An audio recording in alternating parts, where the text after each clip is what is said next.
Hi, I'm Dr. John Neufeld, and you're watching Back to the Bible Canada. Delighted to have you join me today. This has been a part of an ongoing series, and it's been on money and what it actually means. And today I really want to talk about that one thing that some of us hesitate to talk about, and it's all about giving. And yet, with everything that we've talked about, everything from earning money to spending money to saving money and how to handle money, at some point in time, we really do need to speak about this very valuable Christian virtue that we call giving. So as a way of starting, try this illustration on. Imagine that you're living, in the 1860s, close to the end of the American Civil War, and you're living in the South, which was then the Confederate States. There was Confederate money, but as the Confederate States were losing the war, it would have become very plain to everyone that all the Confederate money that you had would soon be worthless. So what would you do with all your Confederate money? Well, the answer is you'd probably want to keep just enough of it to take care of your, daily needs, and you'd want to invest all of the rest of it and buy U.S. greenbacks. You'd want to buy U.S. currency because that was the future, and the minute that war ended, every bit of Confederate currency that you had, it would be absolutely worthless. So let me suggest that's a great illustration about trading in our worldly money, because the world and its present power structures are passing away and they will be defeated.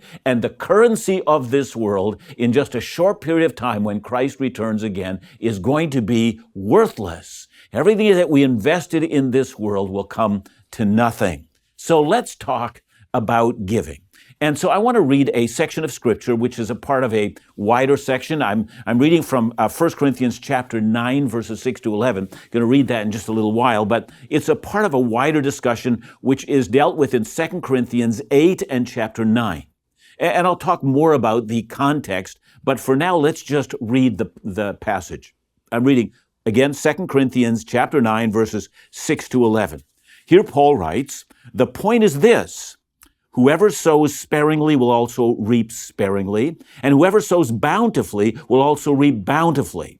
Each one must give as he has decided in his heart, not reluctantly or under compulsion, for God loves a cheerful giver.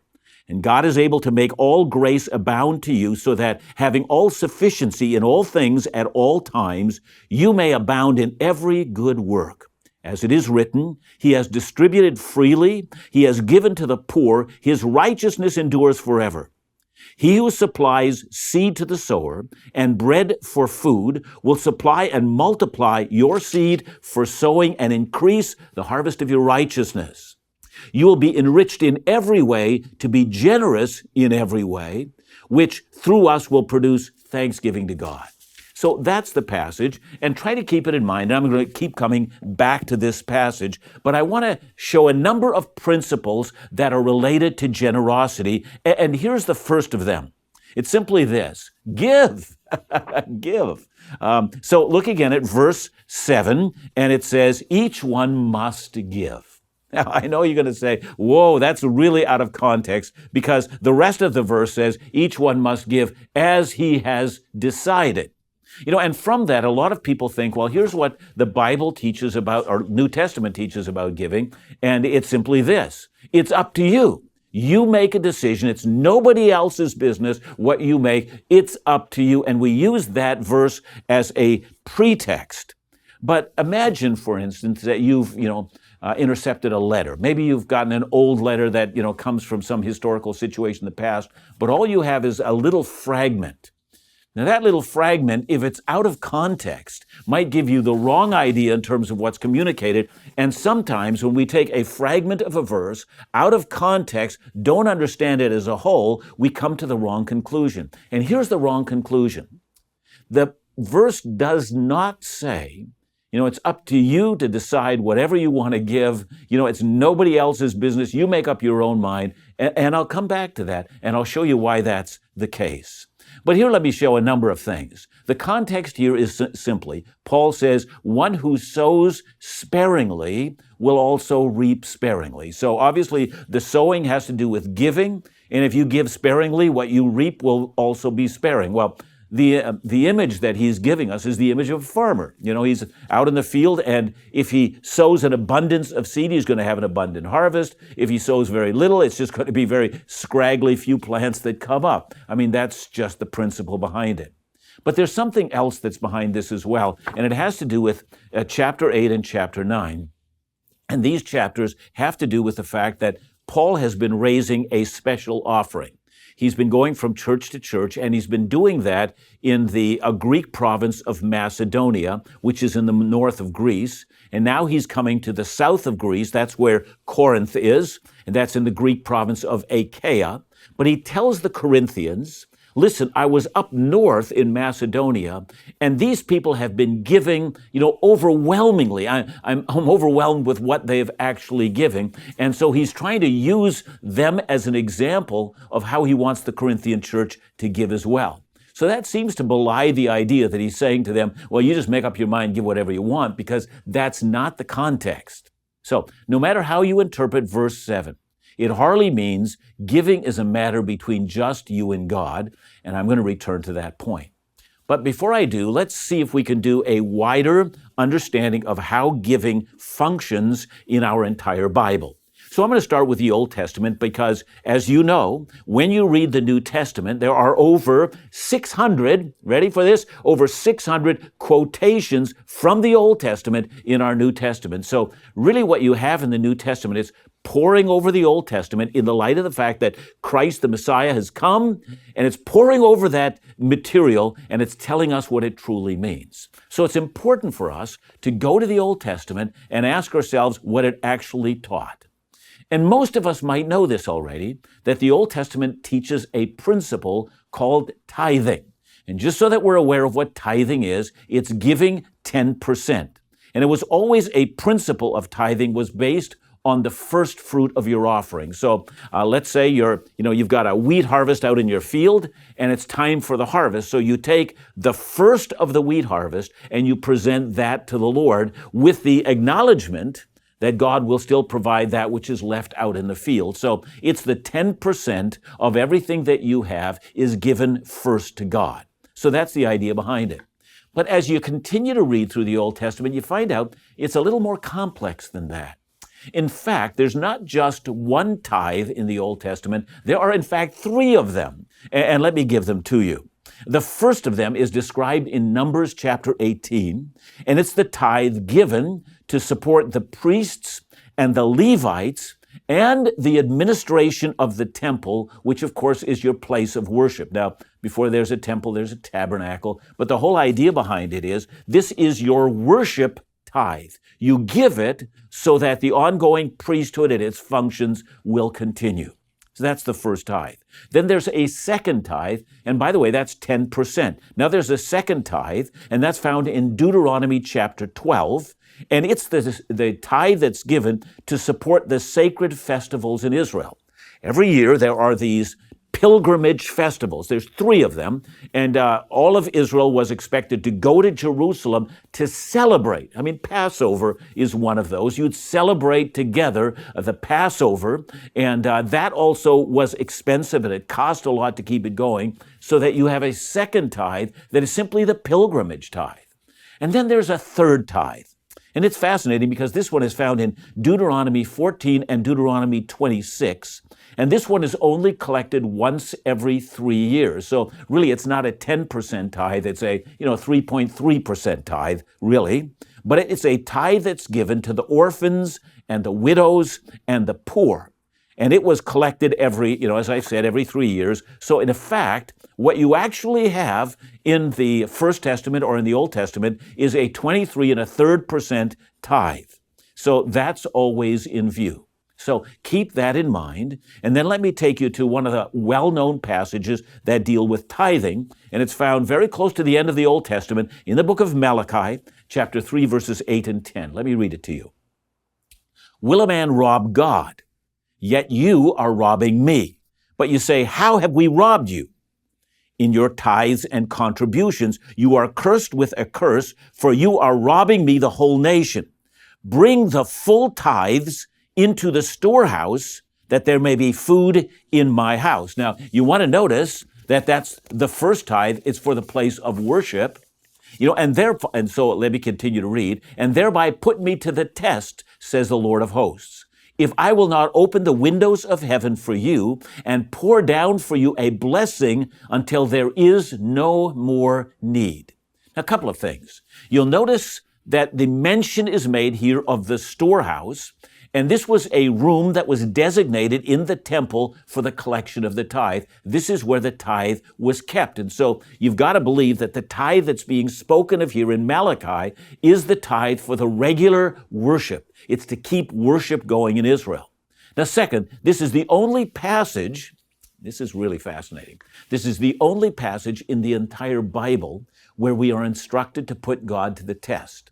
You remember Jesus when he's being tempted out in the wilderness, and the devil comes to tempt him and says, throw yourself down, from the temple, and God will send the angels and they'll bear you up so you won't dash your foot against the stone and so forth. And Jesus responds to him and says, you shall not put the Lord your God to the test. There are a number of places in the Bible where we are forbidden from ever testing God, except this one place.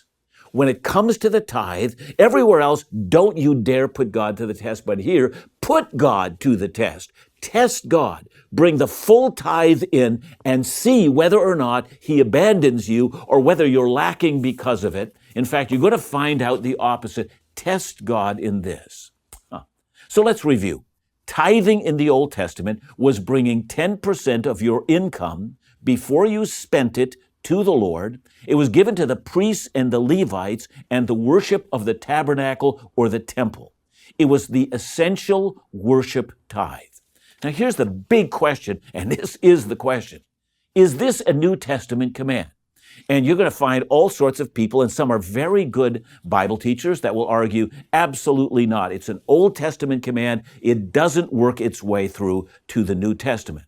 And 2 Corinthians that I've just read to you seems to say, everyone should give, as the Lord has directed him. It's between you and God and nobody else. And that seems to give the impression that tithing in the New Testament was abandoned. But before we go there, let's do a wider sweep of the New Testament passages and let's see what we come up with. So I'll start with Jesus himself. Did Jesus ever speak about tithing? And it turns out, yes, he did on one occasion. And it's in a dispute that he has with the Pharisees. And I'm reading here from Matthew 23, verse 23. Woe to you, scribes and Pharisees, hypocrites, says Jesus, for you tithe mint and dill and cumin, and have neglected the weightier matters of the law, justice, mercy, and faithfulness. These you ought to have done without neglecting the others. Now, there's a lot in that passage, and one of the things that, Bible scholars often notice is the distinction between the weightier matters of the law and the lighter matters of the law. The rabbis in the time of Jesus had made a distinction between how weighty certain commands are. Some, they argued, were more weighty than others, and Jesus seems to affirm this. In fact, in this text, he seems to affirm that justice, mercy, and faithfulness is more weighty than tithing. And I think that's right. But at the same time, Jesus also says you shouldn't neglect the tithing. You see, notice what he says. You tithe mint and dill and cumin. That is, the Pharisees were so meticulous in their tithe that even if you had a household garden just to feed your family and you had plants growing in there and mint, dill, and cumin, whatever else you had growing, they made sure that whatever they harvested out of even their own garden, they gave 10% of it to God. Now you might say, well, yeah, they're hypocrites. No, they're not. Not in that. They're hypocrites because they neglect the weightier matters of the law. But what Jesus is saying to them is, this you ought to have done. You ought to have tithed even the plants in your own garden. You ought to take meticulous care that you see everything that comes in. And he says, you ought to have done this. So the only place that we find in the teaching of Jesus where he actually speaks about the tithe, he doesn't deny it, but he actually affirms it. So that's interesting. Now, someone might say, yeah, but, that's just in relationship to the Pharisees. I mean, surely by the time the New Testament church began, it was no longer demanded. Well, hold on to that thought. See, let's remember certain things. From Jesus' perspective, it was important to affirm the tithe. Jesus challenged the Jewish definition of Sabbath. Jesus pronounced all foods to be clean. Jesus ended the need for Jewish dietary laws, and when Jesus died on the cross, Jesus put an end to sacrifices in the temple. There are a number of things that Jesus did that he ended the practice from the Old Testament, but the only place we ever find tithing, he doesn't say he ends it, but he actually affirms it. So I'm going to stop there because that's important. And it's amazing to me that some of the actually good Bible teachers that actually deny tithing will not actually take the time to discuss what Jesus said about it. Now, there is more, because as the New Testament writers combed through the Old Testament, and they proclaimed, circumcision had come to an end, dietary laws, sacrificial ritual had come to an end, but there were a number of Old Testament commands that didn't come to an end. They didn't say that adultery came to an end. It was still in force. You must not steal. They affirmed a number of Old Testament teachings, and so we come to the issue of tithing. What did they say about that? Well, before I answer that, let me share something that a great many new believers nowadays don't understand about the history of our own faith. For the first 400 years in the life of the church, tithing was consistently taught to every single new believer. We know this to be the case. For instance, Augustine of Hippo, the Bishop of North Africa, one of the greatest Christian teachers in history, and certainly it can be affirmed the greatest Christian teacher in 1,000 years, living in the 300s, listen to what he said. Tithes are required, he said, as a matter of debt, and he who has been unwilling to give them has been guilty of robbery. Whosoever therefore desires to secure a reward for himself, let him render tithes, and out of the 9 parts left, let him seek to give alms. Now, a couple of things you ought to note in that. On the one hand, this sounds very similar to the wording from Malachi, robbing God by refusing to give tithes. That's exactly what Augustine of Hippo is quoting here. He's talking about the Malachi passage, and he says that it actually is intended for New Testament believers today. That's interesting because that was the view for the first 400 years of the life of the church. The other thing that we notice in Augustine's writing is he makes a distinction between tithes and alms. Tithes, he said, are required. Alms are left up to you to freely decide. So in Augustine, there's a freedom and not a compulsion on the remaining 90%, but not on the first 10%. That's how he thought. So if you take that into the text that we've just read, and we're asking, what did Paul mean when he says, it's up to you to decide what to give? Is it possible that Paul also is working with that system, that it's in relationship to the alms, but not in relationship to the tithes? But let me come to a conclusion, first of all. It seems to me, first of all, that Jesus affirmed the tithe, and since it was explicitly taught for hundreds of years after Christ, and everything the New Testament teaches is premised on the Old Testament, and it's in the light of Christ, we have to ask ourselves, what does it actually say about tithing? Is there any New Testament evidence at all from the epistles, from the writings of Paul or other places, that Christians in the New Testament era were called upon to tithe? Well, let me read to you from 1 Corinthians chapter 16, 1 and 2. Paul writes, "Now concerning the collection of the saints, as I directed the churches of Galatia, so you also are to do. On the first day of every week, each of you is to put something aside and store it up as he may prosper." Now, in 2 Corinthians, Paul is referring to a special offering that was to be given to the poor Jews who were living in Jerusalem, who were suffering from distress because of the persecution that was directed at them. So in 2 Corinthians, he's raising a special offering for a special occasion. It would be what Augustine called alms. But in 1 Corinthians chapter 16, he's talking about the regular giving. And when he talks about the regular giving, it sounds like the old tithing formula. And here's why. Notice again what he says, on the first day of every week. In other words, it's regular. It's done once every week. He says each of you is to put something aside. So it's done meticulously. But notice also it's to be in keeping with your income. Store it up as he may prosper, which is the language of proportionality. As much as you have, as much as in income you have, in proportion to your income, you are to give. See, that sounds very much like the Old Testament tithing formula. So, if we accurately define what the New Testament teaches, it teaches us regular, consistent, and proportional giving. And when we do it this way, Paul wants to make the case in 1 Corinthians that he doesn't want there to be some emotional appeal to give. In other words, you've already made up your mind. You already know what you're going to give. It's proportional to your income, and you do it on a weekly basis, he says, and that's how he expects all Christians to operate. There's going to be nothing emotional about it. It's simply, this is what my consistent pattern as a believer is. And by the way, let me say something about just tithing as a whole.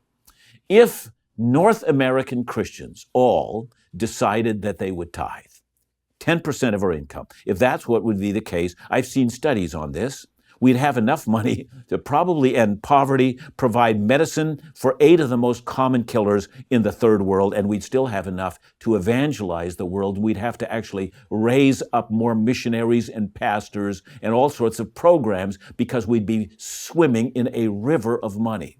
You know, it's fascinating, this. All that we'd have to do is tithe, and if, the Malachi passage is right, test God in this. You say, well, I just don't think I could make it that way. Put him to the test. Find out if it's case. In fact, I know of one individual who had written a book on tithing, and he said, that in all of the seminars that he ever did, he actually said to individuals, bring me your bank statements. And if you can show me that as a result of tithing, you've actually suffered loss or harm or poverty as a result of it, I will personally pay you back out of my own income. And he said in all the years that he did that, no one ever took him up on the offer. He argued that you can test God in this, you can begin to tithe, and you're going to find out it will not harm you financially. That's an incredible challenge. But I would encourage you to do that. Now, my wife and I, ever since we got married, we just made that commitment to one another. Our income belongs to the Lord, and the first 10% he's already spoken for, and it's his. We're never going to touch that. It goes out the door before we have anything else left to spend. And I must say that over the years, we've never suffered lack because of it. It's just a regular principle. I'm not making myself out to be spiritual because it doesn't seem to be overly spiritual. It's just a commitment to obey what God has commanded. So that's the first thing that I want to say. Now, when we come to 2 Corinthians chapter 8 and 9, something else is being said here. There is a crisis, and here's what Paul is saying. And so if in 1 Corinthians 16, Paul says, I don't want any emotional appeals to be made, but listen to 2 Corinthians, and it tells you he's speaking about something else. I'll start with 2 Corinthians chapter 8, verse 1. He says, we want you to know, brothers, about the grace of God that has been given among the churches of Macedonia in the north of Greece. For in a severe test of affliction, that is, they were hard-pressed financially, having become Christians, there were boycotts against their businesses, lots of things happened to them, bad things. For in a severe test of affliction, their abundance of joy, and I love that, affliction and joy going together, their abundance of joy and their extreme poverty have overflowed in a wealth of generosity on their part. You think, how's that even possible? Now watch this, verse 3. For they gave according to their means, as I can testify, and beyond their means of their own accord, begging us earnestly for the favor of taking part in the relief of the saints. And this not as we expected, but they gave themselves first to the Lord, and then by the will of God to us. So there's something here that you should hear the kind of the emotion in Paul's voice as he's writing this. He wants to say, I said to these hard-pressed believers in Macedonia, listen, you shouldn't be giving so much.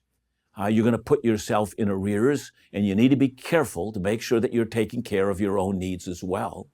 And they came to Paul and they begged him and they said, please don't tell us not to give so much. Don't tell us not to be overwhelming in our concern with the poor saints in Jerusalem. Don't shut us down because of our poverty. Allow us to step forward as well as others and give abundantly. We long to do this. And Paul is telling this to the Corinthian church when he's calling for them to give a special offering. Now, notice how different that is. In 1 Corinthians 16, he says, I don't want a special emotional appeal to be made. But in 2 Corinthians, he's making a special emotional appeal, which leads me back to Augustine's distinction between the tithe, which is never based on an emotional appeal, and alms, which are given according to, special seasons of need. It's over and above that which is expected. And in that case, Paul says, and here I come again to 2 Corinthians chapter 9, verse 6, the point is this: whoever sows sparingly will reap sparingly. That's what he says about the Macedonian Christians. And verse 7, each one must give as he has decided in his heart. He's not speaking about the tithe. He's speaking about the alms. He's saying the 90%, I'm asking now for this special offering over and above your tithe, and nobody is required to give this. You have to look in your own heart, and it's going to be between you and God, but you make a decision. But as you're making that decision, please remember the decision that others have made. There are others who are now in a place of poverty, whereas the church in Corinth was not. They were well-to-do financially. And he's saying that the poverty-stricken believers in Macedonia begged that we don't shut down their ability to give. Remember them as you make your own decision between you and God as to what to do about this special appeal to help those believers in Jerusalem who are especially hard-pressed, worse than all of the others. And that's the point that I'm going to make. So let me say there are three kinds of giving. You ready for this? Giving number one, it's giving less than our own ability. And let me tell you something about Canadians. 75% of Canadians, as I understand this, on their tax returns put down a 0 in terms of actual giving. Another 12.5% write down $220 or less, which leaves 12.5% of Canadians that give more than $220. And that explains why my wife and I have often been audited. I mean, you really gave that much? Yeah, we really did. And it's surprising, I think, to the people who actually read our tax returns when they come in. So there are those who give less than their abilities, and there are tons of them. Most people in Canada give nothing at all. And if they do, they'll give maybe something to somebody who's standing on a street corner, but not in any systematic and proportional way. The second kind of giving is giving according to our ability. That's what tithing is. It's giving according to our ability.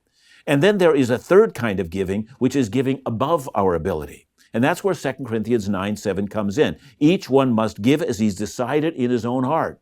That is, it's up to you. Don't do it reluctantly, and don't do it under compulsion. No one has asked or demanded that this might be the case, but rather give cheerfully, recognizing that as you sow, it will be given back to you. The point is this, verse 6, whoever sows sparingly will also reap sparingly, and whoever sows bountifully will also reap bountifully. So let me kind of restate this in another way.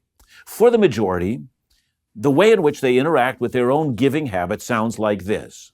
Number one, my money's my own.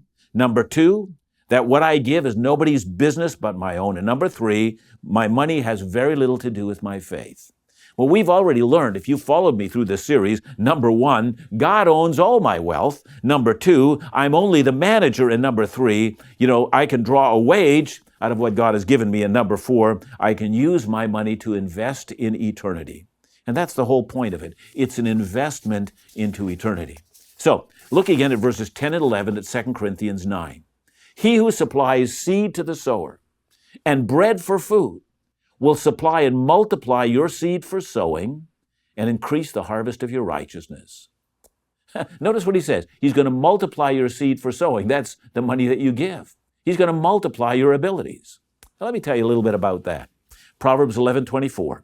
One gives freely, it grows all the richer. Another withholds what he should give, and only suffers want.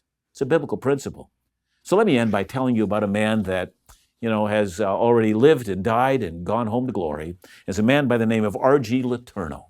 A book was written about him. It's called A Mover of Men and Machines. He was a man who invented a lot of the earth-moving equipment that laid the groundwork for the superhighways that built America.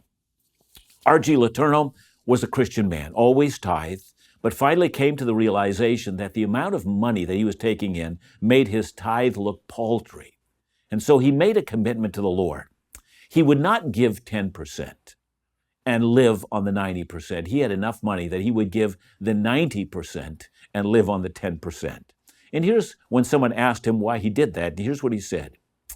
I shovel out the money, God shovels it back, except God has a bigger shovel than I have. Well, I'm not asking anyone to do anything outside of what the Lord calls you to do when it comes to alms. Let it be between yourself and God. But understand this, we're investing. You see, the point is that a great many of us know about investment. We say the time will come when I'll be so old I won't be able to work and I want to invest in myself. And the question that I'd like to ask is, do you ever ask the question, what can I invest in the kingdom of God? Because that lasts for all of eternity.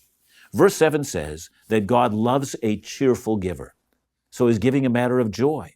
So why is it that some people so love to give that in the case of the Macedonian Christians who were poor, they pleaded for the privilege of giving? And why is it at the same time that some of us who live in the richest countries on the face of the earth, in a time of greater prosperity than the countries of the earth had ever seen, why is it that so many of us feel that we're poor and can't give? The answer is simply this. We need a chance to redetermine what our wealth actually means to each one of us. And we need to go to God and to say, this matter of giving, I don't know that I've ever given it much thought, but it's time to do so. Notice what I've not said. I've not said that if you give to God, He's going to give you 100-fold rate of return. I've not said that. God's rate of return will be more than 100-fold. It might not always be monetary, but it will be in a number of areas. I'll say that. We also need to be careful, and I've said this before, to make sure that all the other issues of our household are taken care of. But there are times when we'll simply do an act of faith, and we'll say, beyond the 10% that I've already given, I just feel like God is asking me to respond to a need. And God looks at that and says, can you do it with joy in your heart? And the Macedonians said, not only joy in our heart, but we're passionate about this thing. Please don't take away our privilege of doing so. I heard of a church some years ago, and when the offering was given, every time they said, it's offering time, the whole church burst into applause. It was one of their favorite times in the service. I hope it is for you if you're a believer. If you're a non-believer, you're thinking, well, this is just a very fancy way of saying, I'm trying to get some money out of you. No. This is a way of saying there is within the heart of everyone who loves Christ a new attitude towards money. We don't believe it's ours. We believe it's God. So it's God owns everything. God, teach me how to use this for your glory. Hey, thanks for watching Back to the Bible today. God bless you. Wishing you a wonderful day and a week.